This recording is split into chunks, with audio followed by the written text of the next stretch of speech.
Sud Radio, la radio du rugby. Le conseil de classe.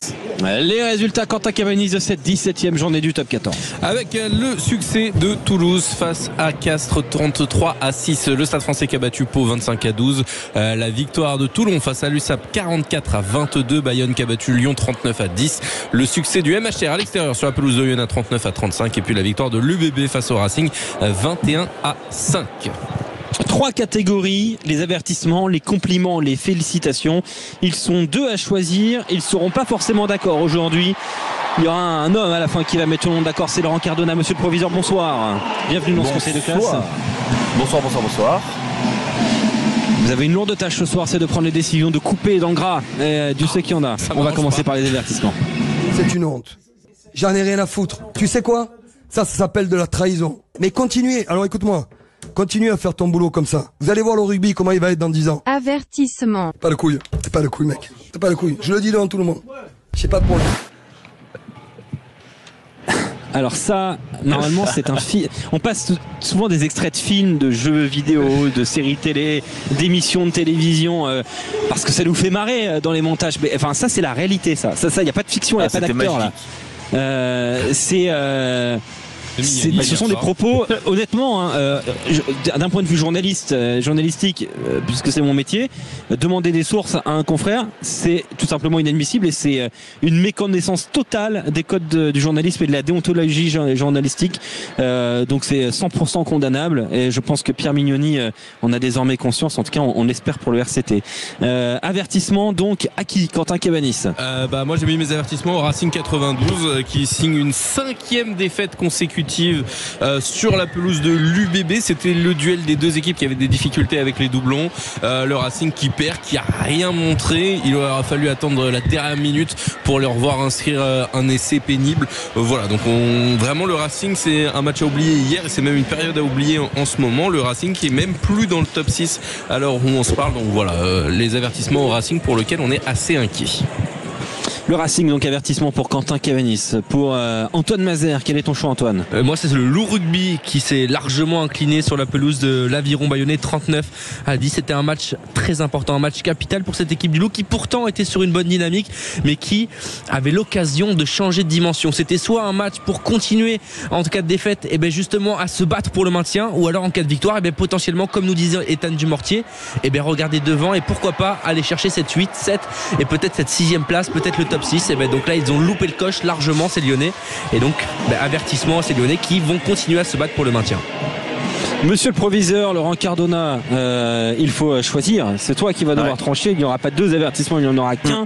Je me permets d'en ajouter un donc pour le RCT, pour l'ensemble de son œuvre, malgré sa victoire. Comment gâcher un succès? C'est là et d'ailleurs tout notre soutien à Karim Ben Ismaël qui s'est fait complètement vilipender pour avoir fait son métier. Et on fait pas ça en conférence de presse. Enfin bon, avertissement à qui du coup? À Lyon ou au Racing 92, monsieur le proviseur, faut trancher. C'est difficile dans les mal classés, les mauvais du moment, les deux se tiennent franchement. Mais un avertissement à Lyon quand même, parce que je trouve que Lyon a lâché totalement le match à Bayonne, même si Bayonne a dominé quand même son adversaire du jour. Mais je les ai trouvés sans envie, je les ai trouvés sans panache, je les ai trouvés vraiment en déplacement, un petit tour à Bayonne. Donc pour moi ce sera Lyon sur l'avertissement. Lyon donc averti. Bon choix. Trahison. Comme ça, c'est beaucoup de peine. Je crois qu'on avait créé une relation comme ça, Laurent, et deuxième faute cynique de la journée, c'est quand même terrible. Deuxième carton jaune. Deuxième carton jaune. On passe au compliment jaune, sans déconner quoi. Allez, compliment. On ne regrette pas sa soirée. C'était charmant. Je raffole ce genre de soirée. Compliment. Ici ça marche au bonus. Je veux qu'il soit content. Très content. Qui est très content? Qui est très content, Antoine Mazer? Montpellier, les Héroltés. Compliment au MHR. Bien sûr. C'est là que ça va commencer à vriller entre vous deux, je vous préviens. D'accord. Le MHR, compliment. On les félicite pas. Félicitations le MHR, évidemment. Les complimente parce que... Attends, Quentin, laisse parler Antoine. Parce que justement, le MHR, ils sont 12e. Ça y est, ils sortent enfin un petit peu, mais c'est pas tout à fait fini pour le MHR. Ils sont qu'à 2 points toujours de la zone rouge. Alors un petit compliment quand même pour leur donner, parce qu'il faut qu'ils continuent. Ils avaient tellement de retard, les Montpelliérains. Ils enchaînent une 3e victoire consécutive après la victoire victoire au Racing, la victoire face à Bayonne à domicile. Cette fois-ci, c'est une victoire encore à l'extérieur dans l'Ain. Bon, c'était face à une équipe de Oyonnax qui s'est bien battue, mais qui était quand même qui enchaîne les défaites du côté d'Oyonnax. Donc c'était la 5e défaite quand même consécutive pour les Oyomènes. Il y a du mieux, il y a beaucoup de mieux pour Montpellier. Il va falloir quand même qu'ils passent un énorme step pour pouvoir vraiment s'assurer le maintien. Mais on les complimente ce soir. Compliments donc au MHR. Quentin Kémenis, tu as choisi un autre club. Oui, moi j'ai choisi de mettre mes compliments à Toulouse pour la démonstration face au Castres Olympique. À période de doublon, le Castres Olympique, on le sait, est peu impacté par les doublons. Et le Stade Toulousain qui a prouvé que pour l'instant c'est la meilleure équipe en ce moment, qui enchaîne les succès de manière inarrêtable et qui s'impose largement. Après c'était une victoire à la maison, donc c'était un petit peu attendu, et donc voilà, c'est pour ça que je leur mets seulement les compliments. Joli succès, 33-6. Vous allez voir, ils sont pas d'accord. On passe aux félicitations, vous allez comprendre. Ce que moi j'ai vu de toi ce soir m'a absolument ébloui.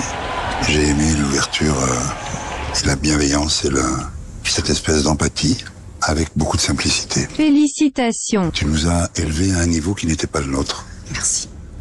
Et pour cela, et pour le reste que je ne peux pas dire, je te remercie du fond du cœur. Gérard Darmon, qui donc sponsorise, c'est quand même mieux que Pierre Mignoni qui vilipende nos confrères. Quentin Kémenis, alors il y a un désaccord profond entre toi et Antoine Mazer. Il a fallu vous séparer dans la rédaction. Pourquoi ? Parce que toi tu mets les félicitations au MHR en fait, toi. Oui, félicitations à MHR évidemment pour la seule victoire à l'extérieur de cette journée. Voilà, j'ai réussi à me faire tout seul, c'est terrible. Donc le MHR qui s'impose, donc c'est la seule victoire à l'extérieur. C'était un match extrêmement important en vue du maintien. C'était les deux plus mal classés qui s'imposaient, qui s'affrontaient, et au final Montpellier s'impose, 3e victoire de suite, 2e victoire de suite à l'extérieur après le gros succès au Racing.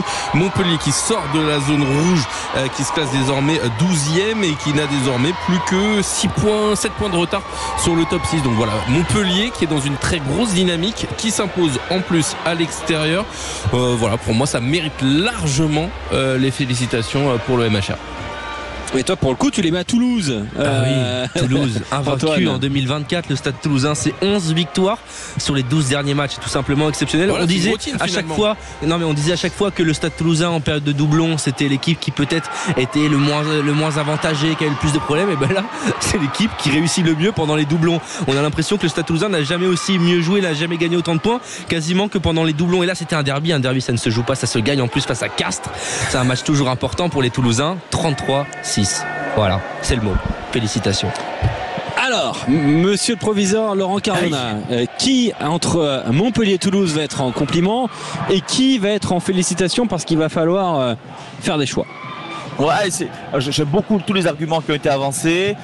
Pour les compliments, ce sera le Stade Toulousain parce qu'effectivement, ils se sortent de cette période de doublon magnifiquement. Ils sont rodés à cette période de doublon. Ils ont su les anticiper. Cette jeune génération qui ressort de chez eux, vraiment, c'est top. Effectivement, un derby, faut le gagner. Faut pas seulement le jouer contre Castres en plus. Mais je peux pas faire autrement que donner les félicitations à Montpellier qui était dans un trou énorme il y a 5-6 journées, qui était complètement perdu, qui raclait le fond du classement et qui est allé gagner 3e victoire de suite, victoire à l'extérieur à Oyonnax, qui est un concurrent incroyable mais qui est un concurrent direct à Montpellier cette année. Donc je le classe comme ça. Ça aurait pu être l'inverse, je le reconnais. Mais compliments au Stade Toulousain et félicitations à Montpellier. Comment ? Félicitations donc à Montpellier, compliments au Stade Toulousain et avertissement à Loup, c'est ça, à Lyon. Au Loup, s'il te plaît. Au Loup, oui, c'est ça. Non mais je vrille parce que dans les tribunes, il y a plein de gens, plein d'hommes presque nus en fait, en portant juste un slip de bain, et en fait j'en reconnais. Donc c'est pour ça va. Vous étiez ensemble je crois que c'est des copains de club de rugby. Voilà. Oui, je veux dire que tu te déplaces avec des amis en plus du côté de Los Angeles, toi. Ah bah il y a plein. Vous savez, on a croisé des habitants de Washington qui ont pris l'avion pour venir. On a croisé des Français qui sont venus pour faire la tournée Vancouver-Los Angeles. Voilà, c'est l'amour du 7, c'est l'amour du rugby. Et en plus, c'est sur Sud Radio. On reprend le chemin du top 14 en Malvezin, La Rochelle-Clermont.